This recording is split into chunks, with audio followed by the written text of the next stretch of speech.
happened? Ha? What happened? Wait lang. Ikot ka dito, mahal. Ikot ka dito. Tingnan mo nga. Ha? Dito. Ang gagawin ko? Kasi nabangga tayo ng isang motor. Nag-counterflow na bata. Oh, May angkas siya na kulkid. anong sinabi mo? Hindi ko sila masigawan. Sumisigaw ako. Hindi nila ako marinig. Tinakbuhan nila. Tingnan mo nga dito sa side na to, sa gilid.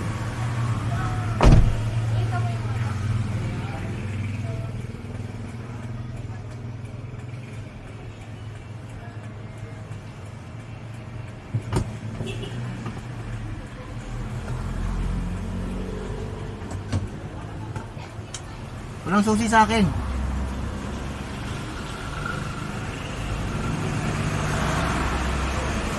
Yung susi, mahal. Wala sa akin.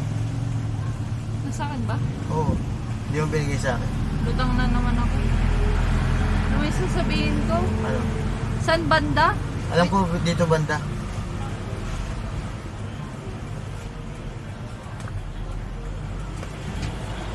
Wala?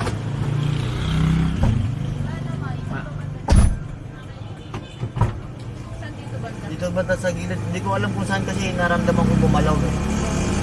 Wala? Pero sa baba yung banda. No? Baka sa baba. Oh. Mga kasa, wala naman daw bangga. Okay din yung kung ganun. Nag-counterflow sila. Ngayon parang may kasalubong silang truck. Gumit-git sila pag ganito. Kami saan nangyari? Ano, dalawang box kasi nung una dalawang box. Oo. Dapat. Kasi nakahiwalay na yung ano, yung kay yung toy. Ano, 600 plus na yun. 4 kilos ata ang ano nun, parang minimum niya. Oo. Tapos, sabi ko, kung pwedeng, ay aabot kaya ng 1K lahat, baka umabot daw. Kinenta mo na, umabot ng 1,090. Oo. Yun. Pag nakahiwalay yun, tapos yung box na ganyan. Ewan ko yung pangatlong box ata o yung pangalawa yung pangatlo ata ang box, yung sumunod, yung kasama niya. Oo. Yung mga other, padala.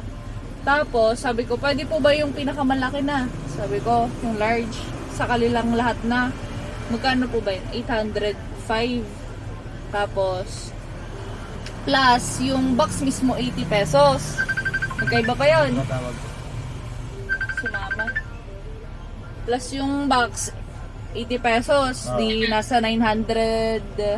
800 plus 80 pesos. Wala pang 900 yun. Parang ganon. Isang 890. Oo. Tapos, nung nilalagay na namin, sasakto naman, kaya inislant namin yung toy. Sabi niya, lalagyan ng bubble wrap para hindi daw mag-ano. Hindi mo kailangan ng bubble wrap. Oo, tapos binubble wrap niya. Tapos, naisip ko, nung nabubble wrap na lahat, meron po bang ano yan? Kasama na po ba dun sa 900 yung bubble wrap? Ay, hindi pa po. Sabi niya, Sinabi mo, hindi na lang. naibubble wrap niya na lahat. Dati ka pumayag. Dapat sinabi niya. Dati. Edi, naikasya na lahat-lahat. Okay lang. Edi, umabot din lang 992. Kaya mo na. At least, yung 100 pesos, na ano din. Hindi, sana sinabi nila agad. Oo So, nga sa inyo, eh. JNT, sana Sinto, sana sabihin nyo kung paano gagawin.